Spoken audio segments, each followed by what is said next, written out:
नमस्कार नमस्कार मंडळी, मी आशिष. मी तुम्हा सगळ्यांचं स्वागत करतो तुमच्या लाडक्या आणि नव्या कोऱ्या कार्यक्रमात, ज्याचं नाव आहे माहेर वाशिणींच्या हक्काचा सोहळा सख्यांचा. सोहळा सख्यांचा,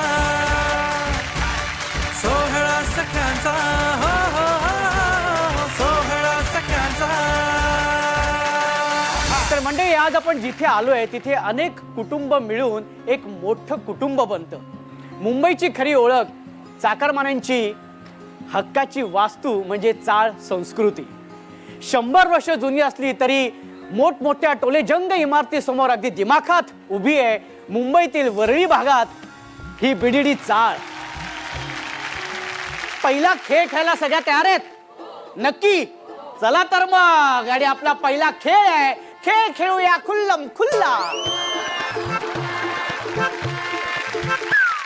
माझ्या हातामध्ये एक प्लास्टिकचं भांड आहे, त्याच्यामध्ये काही चिठ्ठे आहेत, आणि जी चिठ्ठी उचलेल, ज्या चिठ्ठीमध्ये जे लिहिलेलं असेल ते करून दाखवायचं.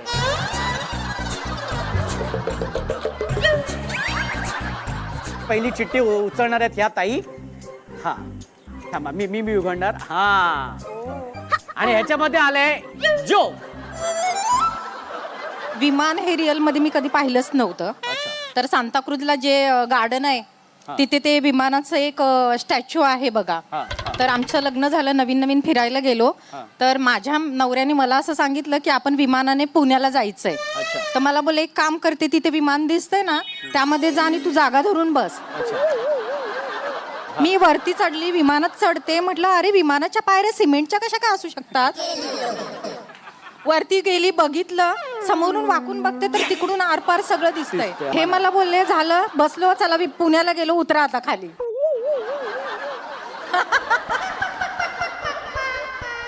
तर आता याच्यातली एक चिठ्ठी काढा. हा, आणि त्या चिठ्ठीमध्ये आलेला आहे तो आता लांब लचक उखाणात. आज घरात माझघर, माझघरात खोली, खोलीत खुंटी, खुंटीला घड्याळ, घड्याळात वाजला एक, निलेशरावांचे नाव घेते, गजानन कृपांची लेक. जोरदार टाळ्या ह्या ताईंसाठी होऊन जाऊ देत. आजी, आता ह्याच्यातली एक चिठ्ठी उचलायची आहे. हा, आणि ही चिठ्ठी आहे, अरे बापरे, ही चिठ्ठी अशी ज्याच्यामध्ये आहे नळावरची भांडणं. पाणी आलेलं आहे आणि पहिली बालदी ठेवलेली आहे तुम्ही, पण ह्या ताईंनी येऊन ती बालदी बदलली आणि ह्यांची बालदी ठेवलेली. बाळा, तू बादली उचल ना जरा, बाजूला कर. नाही, पण मी आधी ठेवली. अरे पण निदान वयात भांडायचं आजी, भांडायचं. असं कसं नाही करायचं, असं कसं नाही करायचं.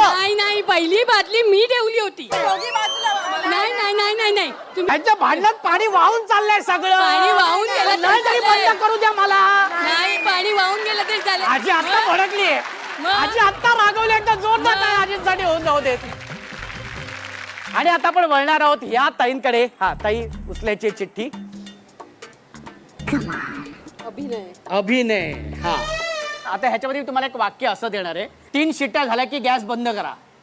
हे वाक्य तुम्ही लाडात बोलायचंय, हा रागात बोलायचंय, आणि नाचत नाचत बोलायचंय. अहो, जरा गॅस बंद करा हा तुम्ही लवकर. 3 शिट्ट्या झाले की बंद करा.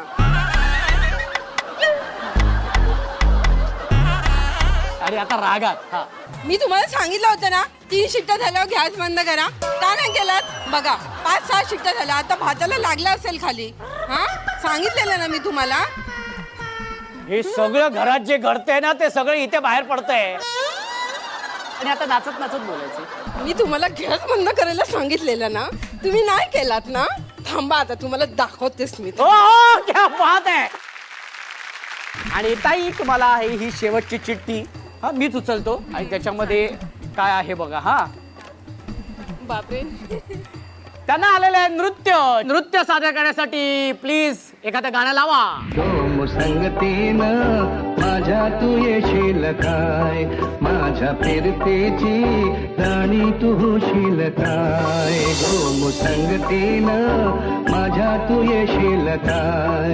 आज संगतीनं तुझ्या मी येणार ना, तुझ्या फिरतीची राणी मी होणार ना.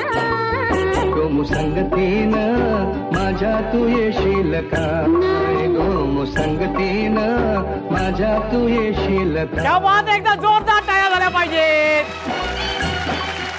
आणि आपण त्या ताईंना देणार आहोत बक्षीस, ज्या ताईने उत्तम सादरीकरण केलेले आहे आणि ती ताई आहे या ताई. आणि आपल्या या धमाकेदार खेळानंतर आता आपण जाणार आहोत आपल्या माहेरच्या आठवणींमध्ये. त्या माहेरच्या आठवणींबद्दल गप्पा करण्यासाठी मी येणार आहे तुमच्याकडे. मला एक सांगा की लग्नाचा जो दिवस होता त्या लग्नाच्या दिवसाची आदली रात्र काय मनामध्ये होतं, काय शेवटचं आईबाबांबरोबर बोलणं झालं होतं? आई वडील माझे लहानपणीच वारले, त्याच्यामुळे आमच्या आजीने आम्हाला मोठं केलं. म्हणजे आम्ही तिघं भावंड लहानपणी शिकवलं वगैरे मोठं केलं आणि मग माझं लग्न मग माझ्या आत्याच्या मुलाबरोबर लावून दिलं. त्याच्यामुळे खूपच असं मनात दुःख होतं. आईवडिलांची खूप उणीव भासत होती मला. खूपच तो दिवस मला खूपच वाईट गेला. तो हळदीचा दिवस माझ्या आजीने सर्व काही आमच्यासाठी केलं, सर्व आजीने केलं. आई वडिलांची उणीव कोणीच भरू शकत नाही. खूप खूप वाईट वाटतं, खूप वाईट वाटतं.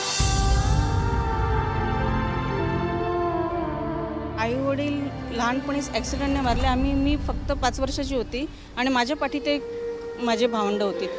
असं खूप म्हणजे त्यांची उणीवच भासते मला. खूप म्हणजे असं वाटतं की आईवडील असावे, प्रत्येकाला आईवडील असावे. आईवडीलचं खूप वेगळं असतं. तुमचं ज्या म्हणजे लग्नाचा दिवस होता त्या लग्नाच्या दिवसाची आदली रात्र काय मनामध्ये होतं आणि काय विचार डोक्यामध्ये होता? काय आईबाबांशी काय बोलणं झालं होतं शेवटचं? ऍक्च्युली माझे वडील नाही आहेत. ज्यावेळेस मी लास्ट इयरला होते त्या वर्षी माझे वडील ऑफ झाले. मी अजूनही विसरली नाही माझ्या वडिलांना. म्हणजे आज 22 वर्ष झाली आहे, पण त्यांच्या आठवणच माझ्या मनामध्ये आहे. माझ्या वडिलांची इच्छा होती की माझ्या मुलीचं लग्न मी थाटामाटात करेन म्हणून. आणि ज्या दिवशी माझं लग्न ठरलं त्यावेळेस मला वडिलांची खूप आठवण येत होती की त्यांनी तिथे समोर राहावं माझ्या आणि माझ्या लग्नात उपस्थिती दाखवावी. पण माझा भाऊ आहे, त्यांनी म्हणजे वडिलांची जागा काही कमी करून दिली नाही. पदोपदी तो मला सांगत की मी आहे, मी तुझे वडील आहे, तू नको त्यांची आठवण काढू. माझ्या माहेरचं मी बोलेल तर माझा भाऊ आहे, तो 23 वर्षाचा असताना तो एक्सपायर्ड झाला. आम्ही 4 बहिणी आणि तो एकच होता, सगळ्यात लहान होता माझा भाऊ. त्याचं असं व्हायच्या आधी 2-3 दिवस मी आजारी होते. त्याने मला फोन करून, अगं ताई तू कामाला नको जाऊस, तू घरी थांब, तू आराम कर. त्याने माझ्या मम्मीला माझ्याजवळ पाठवलं आणि त्याच्या 2-3 दिवसांनीच तो गेला. आज 2 भाऊबीज झाल्यात. दोन्ही भाऊबीज, दोन्ही रक्षाबंधन त्याच्याशिवाय आम्ही खूप त्याची आठवण काढतोय. त्याला एक छोटा मुलगा आहे 4 वर्षाचा, त्याच्यातच आम्ही आमचा भाऊ बघतोय, वैभव बघतोय. माझ्या लग्नाला आता 10 वर्ष झाले, पण 5-6 वर्ष झाली तरी मला मूल नव्हतं. त्याच पिरियडमध्ये माझ्या पप्पांना किडनी फेल्युअर होते तर डायलिसिस त्यांचं चालू असायचं. कोरोनामध्ये पहिल्या लाटेत म्हणजे मला 6वा महिना चालू होता आणि पप्पांना मला ती न्यूज द्यायची होती की असं असं आहे म्हणून. त्याच्यानंतर पप्पा बोलले आपण तुझं ओटी भरण मोठं करूया. आणि 20 तारखेला त्यांना डायलिसिस मिळालं नाही. कारण का तर कोरोना पेशंट आहे म्हणून त्यांना डायलिसिसच मिळालं नाही. आणि 22 तारखेला पप्पा माझे गेले आणि 27ला माझी ओटभरणी होती. सगळ्या माणसानं ओटभरणीसाठी बोलवलं का 5 वर्षांनी मी प्रेग्नंट राहिले आहे म्हणून. आणि माझे पप्पा आज आमच्यात नाही आहे. त्याचे मला खूप हे वाटतं की त्यांना मुलाचं तोंड म्हणजे माझ्या बाळाचं तोंड त्यांना बघताच नाही आलं. याचं मला खूप असं हे होतं की एवढी त्यांची सेवा करून मला शेवटच्या क्षणी त्यांना बघताच नाही आलं. इनफॅक्ट कोणालाच बघता नाही आलं. कारण माझा छोटा भाऊ त्यांच्याबरोबर जेव्हा होता तिथे तो काचेतून त्यांना सांगतोय पप्पा काय झालं पप्पा, तर ते तिकडून सांगते तू जाऊ नको, मला ते नळ्या वगैरे घालते तर तू जाऊ नको. माझ्या भावाला खूप असं हे होत होतं की पप्पा समोर आहेत पण मी काय करू शकत नाही. आणि सकाळी तो 8 वाजता तिथे पोहोचला तर त्या लोकांनी ऑलरेडी त्यांना तिथून उचललेलं काटेवरून. तर तिथे ते नव्हतेच. त्यानं बॅगमध्ये पॅक करून मागच्या साईडला ठेवलेलं तर लांबून दाखवलं की त्या बॅगमध्ये ठेवलंय. तर हे सगळं खूप असं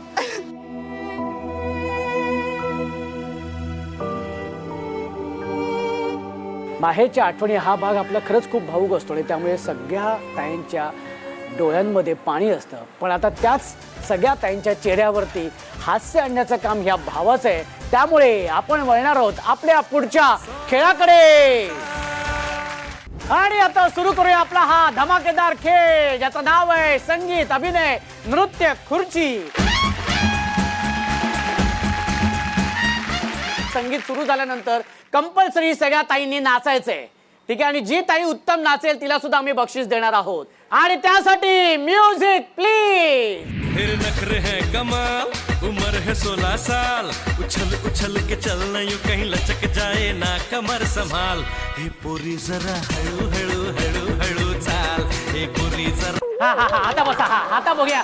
हा लवकर लवकर. हा ताई आई ते आहे इथे. हा हा लवकर लवकर लवकर लवकर. हा लवकर. आणि आता 5 खुर्च्या रिकामी केलेल्या आहेत आणि बघूया कुठली ताई पटकवते खुर्ची. पण त्यासाठी म्युझिक प्लीज.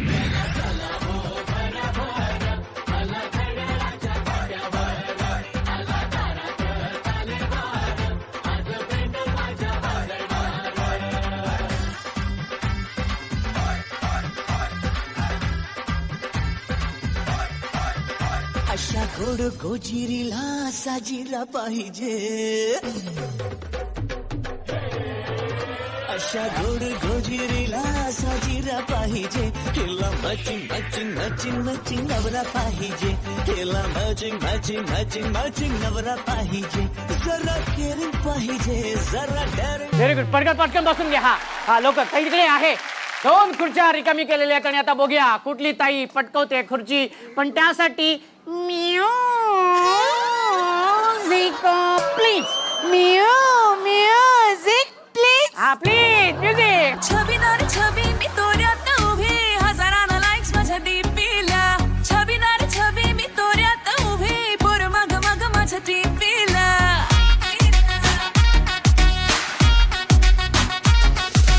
छबी नारी छबी मी तोऱ्यात उभी हजारानं लाईक्स माझ्या डीपीला. म्हणत्यात हॅलो करत्यात फॉलो इन्स्टा ट्विटरला. वर नंबर मागणं थेट all you boys just get this thing. बिना friendship लगन थे. Get set before it's too late. आली पोरींची बारी रे, झाली पोरा बाजारी रे. बघायचे सारी नवी पुढारी नारी रे. त्याचे सांगतात ऐकायचे. या रे बस. हा लवकर लवकर लवकर. एक काय नाही काय लवकर या. अहो एक आहे तुम्ही लाजताय. हे बघ एक आहे. एक आहे.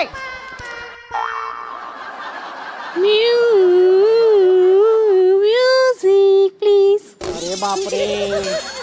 भाऊजी बघा बाबा हे काय चाललंय. चला पटकन म्युझिक प्लीज.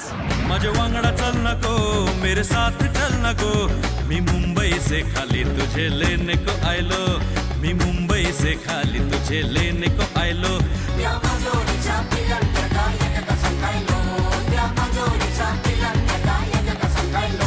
तुझे बांगडा येऊच नाय तेरे साथ येऊच नाय. तुझे बांगडा येऊच नाय तेरे साथ येऊच नाय. तुझे मुंबईचे नखरे मका परवडूचे नाय. तेरे मुंबई के नखरे मुझे परवडूच नाय.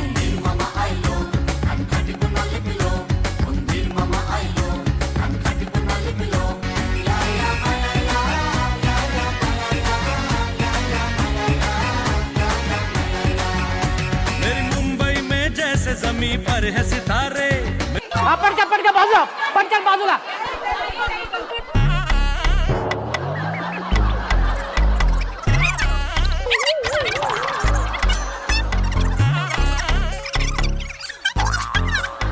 मी अशी होती. मी बरोबर बरोबर रीतीने आलेलीच इकडे आलेली, पण त्या असे करले, असं केलं त्यांनी.